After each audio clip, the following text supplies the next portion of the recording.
Le journaliste n'a jamais travaillé dans des conditions aussi précaires que celles que nous avons aujourd'hui. Et ce n'est pas au Burundi, ce n'est pas au Congo, au Rwanda, en Tanzanie. Je pense que le journaliste aujourd'hui, son métier n'est pas compris. Je pense que le journaliste travaillera dans des conditions aussi précaires que les nôtres, ou même pire. Donc c'est évident, ça se passe ici, ça se passe en RDC. La preuve, c'est par exemple en RDC où des journalistes, beaucoup de journalistes, des dizaines que je connais à l'est du pays, ont fui le pays complètement. D'autres ont quitté le métier tout simplement pour survivre. Je connais aussi d'autres qui ont été assassinés en août, par exemple, de cette année.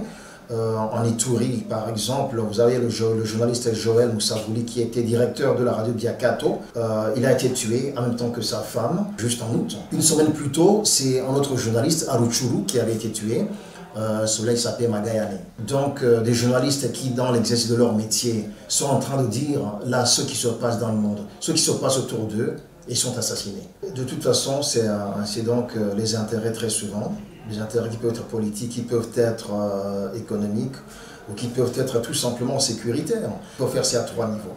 Le premier niveau, c'est au niveau des journalistes eux-mêmes. C'est savoir travailler en équipe, savoir travailler en groupe, parce que lorsqu'on est plus nombreux à travailler sur un sujet, on est plus fort, moins fragile que lorsqu'on travaille en solo. L'action, la deuxième, c'est carrément la relation qui unit l'État et les journalistes. Parce que ces deux, c'est le quatrième pouvoir et le premier pouvoir, si l'on peut dire, et ils sont appelés à travailler ensemble. Et le troisième aspect qui est le plus important pour moi, c'est l'action judiciaire.